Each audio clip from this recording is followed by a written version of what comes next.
નમસ્કાર મિત્રો, આજે આપણે ચેપ્ટર નંબર 8 નો લાસ્ટ પાર્ટ એટલે કે છેલ્લો ભાગ આપણે ભણવાનો છે સંચાલનના કાર્ય વિસ્તારો. તો કાર્યાનુસાર કાર્ય વિસ્તાર એટલે કે સંચાલનના કેટલા કાર્યાનુસાર કાર્ય વિસ્તાર કહેવામાં આવે. તો સંચાલનને કુલ 4 ભાગમાં ડિવાઇડેશન કરવામાં આવ્યું. ઈ આપણે આ ચેપ્ટરની અંદર આપણો લાસ્ટ પોઈન્ટ આપણે ભણવાનું છે. એટલે કે આપણું જે મેનેજમેન્ટ છે એના કાર્ય વિસ્તારો કુલ 4: બજાર સંચાલન, ઉત્પાદન સંચાલન, નાણાકીય સંચાલન અને માનવ સંસાધન સંચાલન. તો આ ચારે ચાર સંચાલનો આપણે અહીંયા વિસ્તૃતમાં ભણવાના છે. એટલે કે ચારે ચાર સંચાલનનું કાર્યક્ષેત્ર આપણે આ ચેપ્ટરમાં ભણીશું. પણ પહેલા તો આપણને પ્રશ્ન ઉભો થાય કે મેનેજમેન્ટ એક નહીં અને ઘણા બધા ડિપાર્ટમેન્ટમાં એટલે કે ઘણા બધા વિસ્તારોમાં વહેંચવામાં આવ્યું, એનું કારણ શું? તો કાર્યાનુસાર કાર્ય વિસ્તારનો ઉદ્ભવ કેવી રીતે થયો, આવો આપણને પ્રશ્ન પૂછાય. તો આપણા મનમાં આવો પ્રશ્ન ઊભો થાય કે ઘણા બધા કાર્યાનુસાર કાર્ય વિસ્તાર કેવી રીતે બન્યા. તો કાર્યાનુસાર કાર્ય વિસ્તાર ઉદ્ભવવાના ઘણા બધા કારણો. એક તો આપણા ધંધાકીય એકમનું વિશિષ્ટીકરણ આપણે અપનાવવું હોય, એટલે કે આધુનિકતા અપનાવવી હોય, નવી નવી ટેકનોલોજી અપનાવવી હોય, બરાબર, તો એને વિશિષ્ટીકરણ કહેવાય. તો ધંધામાં નવું નવું વિશિષ્ટીકરણ તમારે અપનાવવું હશે. તમારા ધંધાની પ્રોડક્શનમાં વધારો કરવો હોય, એટલે કે ઉત્પાદકતામાં વધારો કરવો હોય, તમારા ધંધાના નફાકારકતામાં વધારો કરવો હોય, ત્યારે આ કાર્યાનુસાર કાર્ય વિસ્તારનો ઉદ્ભવ થાય છે. એનું કારણ કોઈ પણ એક મેનેજમેન્ટ એટલે કે આપણા ધંધાનું, બજારનું, ઉત્પાદનનું, નાણાંનું અને માનવ સંસાધનનું આ ત્રણેય ચારે ચાર સંચાલન કોઈ એક જ વ્યક્તિને આપણે સોંપીએ, એટલે કે આખું એક જ મેનેજમેન્ટ રાખવામાં આવે, તો એક વ્યક્તિ પાસે બધી નિપુણતા હોતી નથી. દરેક વ્યક્તિ પાસે અલગ અલગ પ્રકારની નિપુણતા હોય. તો આપણે આ ડિવાઇડેશન કરશું અને દરેક વ્યક્તિને પર્ટિક્યુલરલી એક મેનેજમેન્ટ સોંપશું, તો શું થાય? તો કે એ વ્યક્તિ, જે વ્યક્તિ બજાર સંચાલનમાં માસ્ટર છે એને બજાર સંચાલનનું કામ સોંપી શકીએ, ઉત્પાદનમાં માસ્ટર હોય એને ઉત્પાદનનું કામ, નાણાંમાં માસ્ટર હોય એને નાણાંનું કામ. એવી રીતે આપણે વ્યવસ્થિત એ કાર્ય કરી શકીએ. વિશિષ્ટીકરણનો મીનિંગ શું? તો જે વ્યક્તિ પાસે જે આવડત છે એનો શ્રેષ્ઠ લાભ લેવો, એને વિશિષ્ટીકરણ કહેવાય. જો એક જ વ્યક્તિને બધા કામ સોંપી દઈએ તો વિશિષ્ટીકરણનો લાભ મળે નહીં. એક્ઝામ્પલ તરીકે એક શિક્ષક છે, હવે એક શિક્ષકને સાથે સાથ વિષય આપી દેવામાં આવે તો તમે એના વિશિષ્ટીકરણનો લાભ લઈ શકશો નહીં. જે વ્યક્તિને જે કાર્ય આવડતું હોય અથવા જે વ્યક્તિની જે કાર્યમાં આવડત, લાયકાત, નોલેજ એ વ્યક્તિને એ કામ સોંપવામાં આવશે તો તમે વિશિષ્ટીકરણનો લાભ લઈ શકશો, તો એની આવડતનો આપણે લાભ લઈ શકીએ. તો અહીંયા પણ એવું છે કંઈ કે દરેક કાર્ય માટે એક એક વ્યક્તિની નિમણૂક કરી એ કાર્યનું જ્ઞાન એની પાસેથી લઈ શકીએ. એટલે ટૂંકમાં મારો કહેવાનો ભાવાર્થ એટલો છે કે કાર્યાનુસાર કાર્ય વિસ્તારનો ઉદ્ભવ કેવી રીતે થયો. તો એક તો ધંધામાં વિશિષ્ટીકરણ અપનાવવાના લીધે, બીજું એકમની ઉત્પાદકતા અને નફાકારકતામાં વધારો કરવાના હેતુસર કેટલાક કાર્યાનુસાર કાર્ય વિસ્તારનો ઉદ્ભવ થયો. હવે કાર્યાનુસાર કાર્ય વિસ્તારો કેટલા? તો કુલ 4: બજાર સંચાલન એટલે કે માર્કેટિંગ મેનેજમેન્ટ, ઉત્પાદન સંચાલન, પ્રોડક્શન મેનેજમેન્ટ, નાણાકીય સંચાલન, ફાઇનાન્શિયલ મેનેજમેન્ટ, માનવ સંસાધન સંચાલન, હ્યુમન રિસોર્સ મેનેજમેન્ટ. અહીંયા ખાસ આપણે ફૂલ ફોર્મ યાદ રાખીશું, HRM નું. ઘણી વખત બોર્ડની પરીક્ષામાં આ ફૂલ ફોર્મ પૂછાયેલું હોય તો આપણને ખબર હોવી જોઈએ. HRM એટલે હ્યુમન રિસોર્સ મેનેજમેન્ટ, એને કહેવાય માનવ સંસાધન સંચાલન. હવે આ એક જ મેનેજમેન્ટના અલગ અલગ ડિપાર્ટમેન્ટ છે, તો આ બધા ભેગા મળી ધંધાનું શું કરશે? મેનેજમેન્ટ કરશે. તો બધા કાર્યો ભેગા મળી ધંધાનું મેનેજમેન્ટ કેવી રીતે કરાય? તો તમને એક એક્ઝામ્પલ આપું. એક્ઝામ્પલ તરીકે આપણે આ માર્કર છે, માર્કરનું પ્રોડક્શન આપણે કરીએ. હવે માર્કર કેટલી પ્રોડક્શન કરવી છે, એક માર્કરનું ઉત્પાદન કરવું હોય કે 1000 માર્કરનું ઉત્પાદન કરવું, કેવી રીતે કરવું પડે? એમને તો પ્રોડક્શન કરીને આપણે મૂકી શકીએ નહીં. તો પ્રોડક્શન કરવું હોય માર્કરનું તો પહેલા આપણે બજારમાં જવું પડે અને એમાંથી માલ મેળવવી પડે. માર્કરની માંગ એક્ચ્યુઅલી માર્કેટમાં કેટલા ગ્રાહક આપણી માર્કર ખરીદવા માંગે છે, આવી માંગ આપણે મેળવવી પડે. એટલે કે ઉત્પાદનનો આધાર માંગ ઉપર રહેલો હોય અને માંગની જાણકારી તમારે મેળવવી હોય તો ક્યાં જવું પડે? બજાર સંચાલન પાસે. બજારમાંથી જ માંગ મળશે તો બજાર સંચાલક પાસે જવું પડશે. ઉત્પાદનનો આધાર માંગ ઉપર રહેલો હોય, માંગની જાણકારી મેળવવાનું કામ બજાર સંચાલન કરે છે. અને માંગ પ્રમાણે ચલો હવે આપણને ખબર પડી ગઈ કે 5000 માર્કરની માંગ છે બજારમાં. હવે 5000 માર્કરનું પ્રોડક્શન કરવું હોય તો એના માટે આપણે શું જોશે? નાણાં વગર તો પ્રોડક્શન કરી શકાશે નહીં. તો પાછું નાણાંની વ્યવસ્થા કરવાનું કામ કોણ કરશે? ફાઇનાન્શિયલ મેનેજમેન્ટ, એટલે કે નાણાકીય સંચાલન. હવે બધા કામ કરવા હશે, માંગ મેળવવી હશે, ઉત્પાદન કરવું હશે, નાણાં મેળવવા હશે, તો એના માટે માણસોની જરૂર પડે. કર્મચારી વગર તો કાંઈ કરી શકાશે નહીં. તો કર્મચારીનું મેળવવાનું, કર્મચારીની વ્યવસ્થા કરવાનું કામ કોણ કરશે? માનવ સંસાધન સંચાલન. તો આ રીતે આપણે કહી શકીએ કે બધા કાર્યો ભેગા મળી ધંધાનું સંચાલન કરે. ખબર પડી ગઈ? કોઈ પણ વસ્તુનું કેટલું ઉત્પાદન કરવું છે તેનો આધાર માંગ પર રહેલો હોય, માંગની જાણકારી મેળવવાનું કામ બજાર સંચાલનનું છે. અને માંગ પ્રમાણે ઉત્પાદનનું કામ કરવા માટે નાણાંની જરૂર પડે તો નાણાંની વ્યવસ્થા કરવાનું કામ નાણાકીય સંચાલન કરે. અને આ બધા કામ કરવા માટે કર્મચારીની જરૂર પડે તો કર્મચારીનું કામ કોનું છે? માનવ સંસાધન સંચાલનનું. એટલે આપણે કહી શકીએ કે બજાર સંચાલન, ઉત્પાદન સંચાલન, નાણાકીય સંચાલન અને માનવ સંસાધન સંચાલન ભેગા મળી ધંધાનું સંચાલન કરે છે. તો આ પણ 2 માર્ક્સમાં પ્રશ્ન બોર્ડની પરીક્ષામાં પૂછાય કે બધા કાર્યો, વિવિધ કાર્યો ભેગા મળી ધંધાનું સંચાલન કરે છે, સમજાવો એવું તમને પૂછાય. તો મેં તમને એક્ઝામ્પલ આપ્યું, એની પરથી આપણે યાદ રાખી શકીએ. તો અહીંયા જો લખેલું હોય કોઈ પણ વસ્તુનું ઉત્પાદન કેટલું કરવું તેનો આધાર કોની ઉપર હોય? બજારમાં રહેલી માંગ ઉપર. હવે માંગની જાણકારી મેળવવાનું કામ કોણ કરશે? આપણને બજાર સંચાલક. બજાર સંચાલકનું કામ તમને ખબર પડી ગઈ. પછી માંગ પ્રમાણે ઉત્પાદન કરવા માટે જરૂરી નાણાંની વ્યવસ્થા કરવાનું કામ કોણ કરશે? નાણાકીય સંચાલન. અને આ તમામ કાર્યો કરવા માટે, આ બધા જ કાર્યો કરવા માટે માનવ શક્તિની વ્યવસ્થા કરવાનું કામ, એટલે કે કર્મચારીઓનું કામ, કર્મચારી મેળવવા અને જાળવવાનું કામ કોણ કરશે? માનવ સંસાધન સંચાલન. એટલે આપણે કહી શકીએ કે આ બધા કાર્યો ભેગા મળી ધંધાનું સંચાલન કરે છે. તો ચલો હવે આપણને ખબર પડી ગઈ કાર્ય અનુસાર કાર્ય વિસ્તારનો ઉદ્ભવ કેવી રીતે થાય, કેટલા કાર્ય અનુસાર કાર્ય વિસ્તાર આ બધા ભેગા મળી ધંધાનું સંચાલન કરે છે. તો ચલો હવે આપણે આ બધા કાર્યો વિસ્તૃત ભણીશું. ચલો મિત્રો, હવે બજાર સંચાલન તો આપણે અહીંયા વિસ્તૃત ભણવાનું. આપણું પહેલું કાર્યક્ષેત્ર છે બજાર સંચાલન, એને આપણે કહીએ માર્કેટિંગ મેનેજમેન્ટ. તો હવે બજાર સંચાલન કોને કહેવાય? તો બજારનું મેનેજમેન્ટ કરવાનું કામ બજાર સંચાલનનું કામ. બરાબર? એટલે કે બજારનું મેનેજમેન્ટ કરે બજાર સંચાલન. એટલે અહીંયા ઉત્પાદન કરવાનું આનું કામ છે નહીં. કાચો માલ લાયાથી માંડી અને તૈયાર માલ બનાવવાનું કામ ઉત્પાદન સંચાલન કરશે. હવે તૈયાર માલ ગ્રાહક સુધી પહોંચાડવા માટે વચ્ચેના જે બધા કામ થાય એ કોનું કામ છે? બજાર સંચાલનનું. એક્ઝામ્પલ તરીકે આપણું માર્કેટનું પ્રોડક્શન થઈ ગયું, પ્રોડક્શન થઈ ગયા પછી જે કામ થાય એ કામ કોનું છે? બજાર સંચાલનનું છે.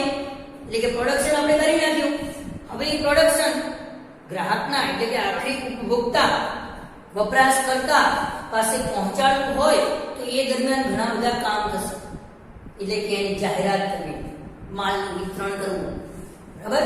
તમામ પ્રસિદ્ધિ કરવી, જાહેરાત કરવી, તો આ તમામ કામ કરવાનું કામ કોનું હોય? બજાર સંચાલન.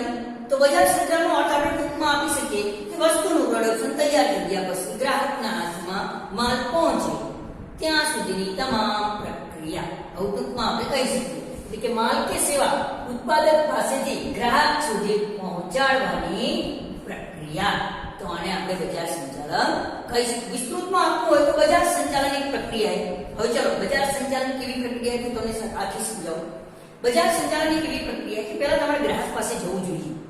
ગ્રાહકની કેવી વસ્તુ પસંદ છે, ગ્રાહક કેવી વસ્તુની માંગ કરે છે, એને કયા કયા સોફ્ટવેર અંદર ઇન્વોલ્વ કરવા, કઈ પસંદગી, કઈ નાપસંદગી, એની અભિરુચિ, એની ટેવ, એનું વલણ, આ બધી વસ્તુઓ આપણે જાણવી પડે.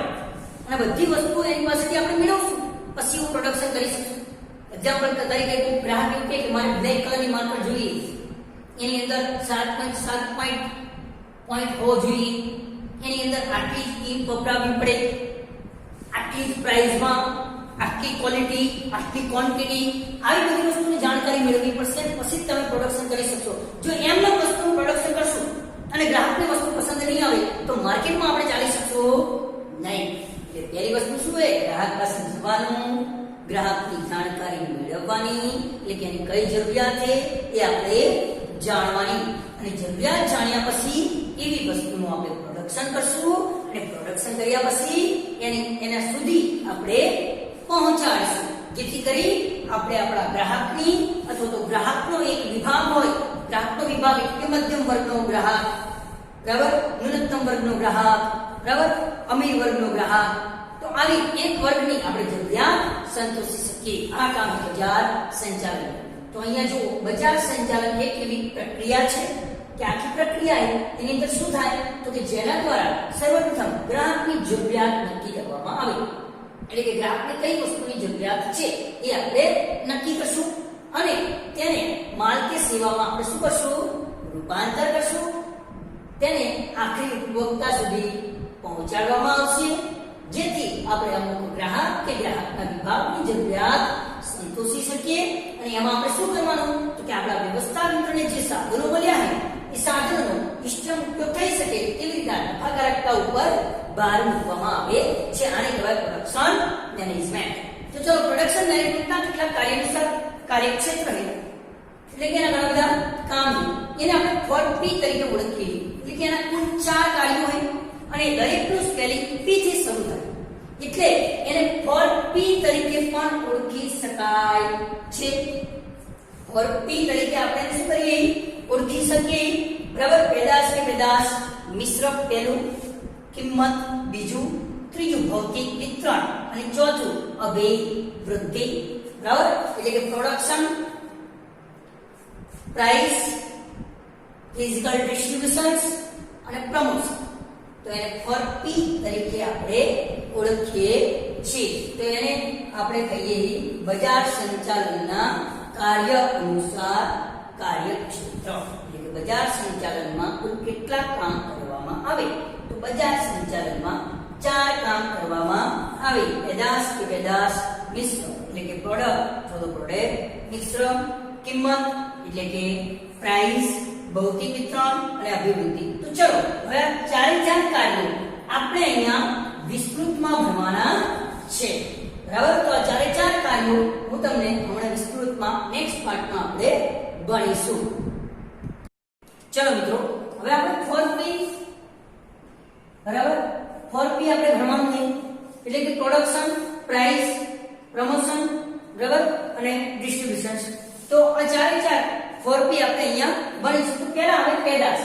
તો મેં તમને કીધું કે કોઈ પણ ગ્રાહક પાસે આપણે જવું જોઈએ, ગ્રાહકની જરૂરિયાત જાણવી જોઈએ. તો હવે આપણે જોવાનું કે કોઈ પણ પ્રોડક્ટ છે, દાખલા તરીકે માર્કેટની પ્રોડક્ટ. હવે આ પ્રોડક્શનમાં ગ્રાહક કેવી વસ્તુની ડિમાન્ડ કરે, એટલે કે આનો આકાર, આનું કદ, આની વજન, આની છાપ, આની પેકિંગ, વેચાણ પછીની આની સુવિધાઓ, બરાબર, આ બધી વસ્તુઓ આપણે જોવી જોઈએ. એ અંગે નિર્ણય આપણે કેમાં લેવાનો છે? પેદાશ. એટલે કે કોઈ પણ વસ્તુનું કદ કેટલું રાખવું, એનું વજન, એની પર કેવું છાપ કરવી, કેવી પ્રિન્ટિંગ કરવી, બરાબર, આ તમામ પ્રકારના નિર્ણયો પેદાશ કે પેદાશ વિષયમાં લેવામાં આવે. તો 1 માર્ક્સનો પ્રશ્ન છે મિત્રો, આપણે ખાસ યાદ રાખીશું કે પેદાશ કે પેદાશ વિષયમાં કેવા નિર્ણયોનો સમાવેશ થાય. તો પેદાશના વિકાસ માટેના નિર્ણયોમાં એક તો પેદાશનું રૂપ, પેદાશનો રંગ, પેદાશનું કદ, પેદાશનો આકાર, વજન, એની છાપ, એનું પેકિંગ અને વેચાણ પછી એને કઈ કઈ સુવિધાઓ પૂરી પાડવી, આ તમામ બાબતનો સમાવેશ પેદાશના વિકાસ અંગેના નિર્ણયોમાં લેવામાં આવે છે. ચલો હવે આપણે નક્કી કરી નાખ્યું કે આનું કદ, આનું વજન, આનું છાપ અને પેકિંગ કેટલું રાખવું એ નક્કી થઈ ગયું, બરાબર. બીજી વસ્તુ આવશે કિંમત. ચલો બધું પ્રોડક્શન થઈ ગયું, હવે પેકિંગ કરો તો એ પહેલા પ્રિન્ટ લગાવવી પડશે, તેની પર પ્રાઇસ લખવી પડશે. તો આપણે કિંમત હવે નક્કી કરવી પડે. તો કિંમત નક્કી કરવા માટે પણ વિવિધ પ્રકારના નિર્ણયો લેવા પડશે. એક્ઝામ્પલ તરીકે જો તમે ઉધારમાં વસ્તુ વેચાણ કરવા માંગો તો એવી રીતે કિંમત લખવી પડે. રોકડામાં વેચાણ કરવા માંગો તો એવી રીતના કિંમત લખવી પડશે. એટલે કે તમારી સાત નીતિ, તમારી વેચાણ નીતિ, આની ઉપર આપણે કિંમત નક્કી કરી શકીએ. બરાબર? અથવા તો ભૌતિક ડિસ્ટ્રીબ્યુશન, દાખલા તરીકે તમે છૂટક વેપારી, પછી જથ્થાબંધ વેપારી, પછી એજન્ટ અને પછી ગ્રાહક, ચાર માર્ગ તમે પસંદ કરતા હોય તો એવી રીતની કિંમત નક્કી કરવી પડે. એક્ઝામ્પલ તરીકે છૂટક વેપારી પાસેથી જથ્થાબંધ વેપારી પાસે માલ જશે, જથ્થાબંધ વેપારી પાસેથી એજન્ટ પાસે જશે અને એજન્ટ પાસેથી આપણા ગ્રાહક પાસે માલ પહોંચશે.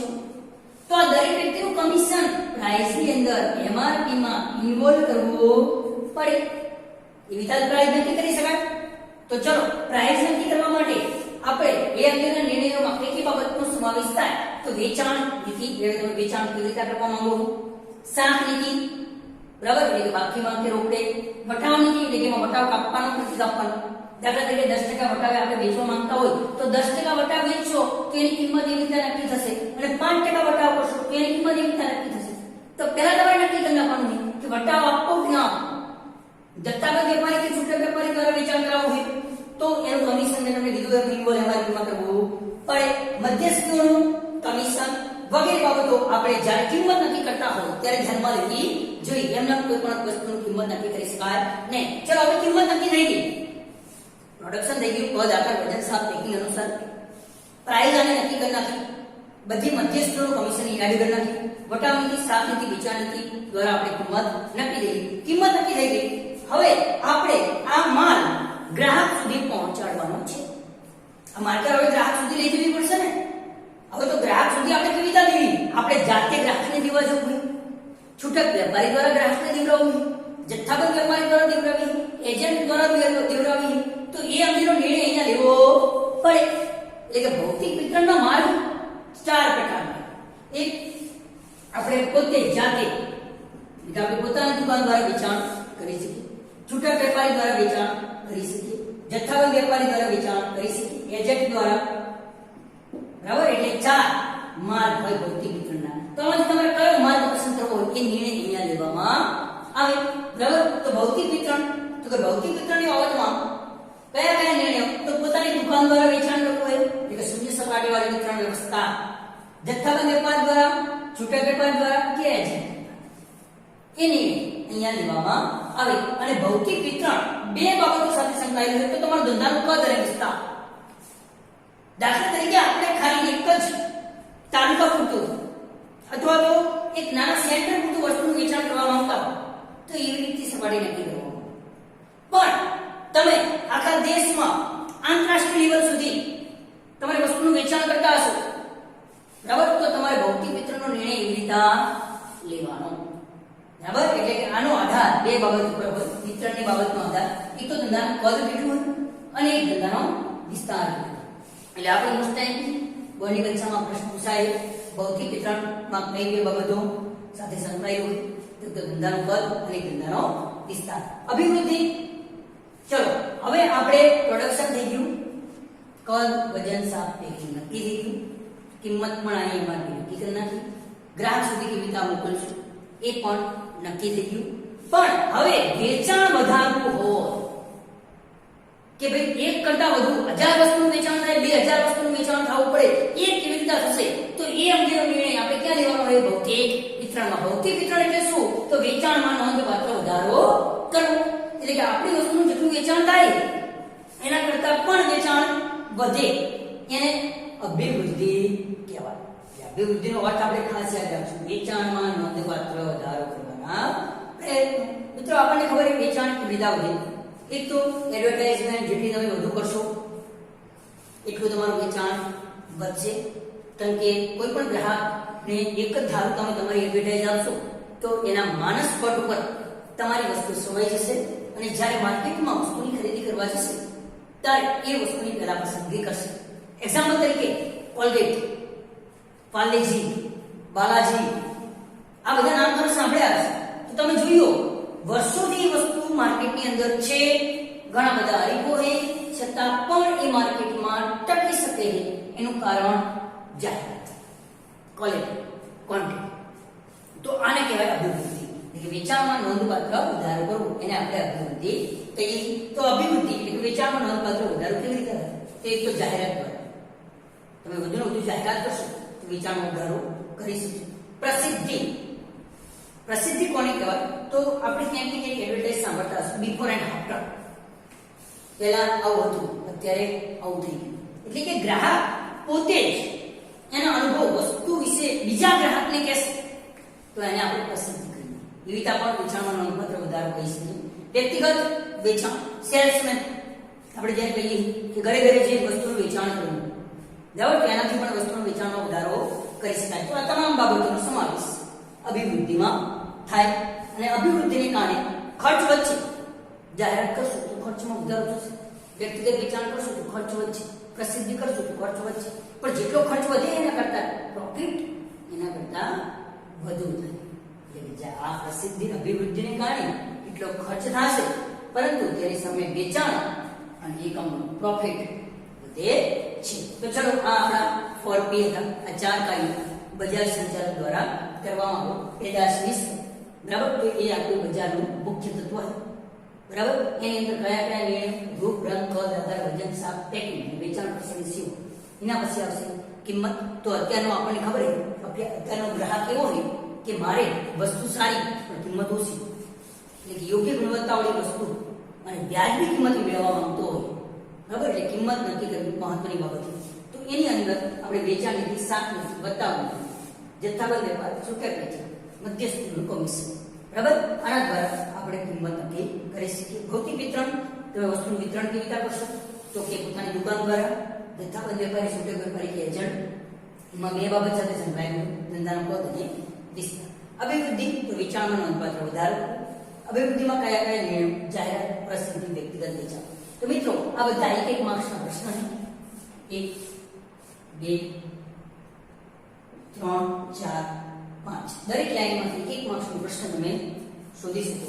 બરાબર, અને દરેકનો જવાબ આપણે આપી શકીએ. આ હતું આપણું બજાર સંચાલન, માર્કેટિંગ મેનેજમેન્ટ. નેક્સ્ટ પાર્ટમાં આપણે એના પછીનું મેનેજમેન્ટ એટલે કે ઉત્પાદન સંચાલન, પ્રોડક્શન મેનેજમેન્ટ.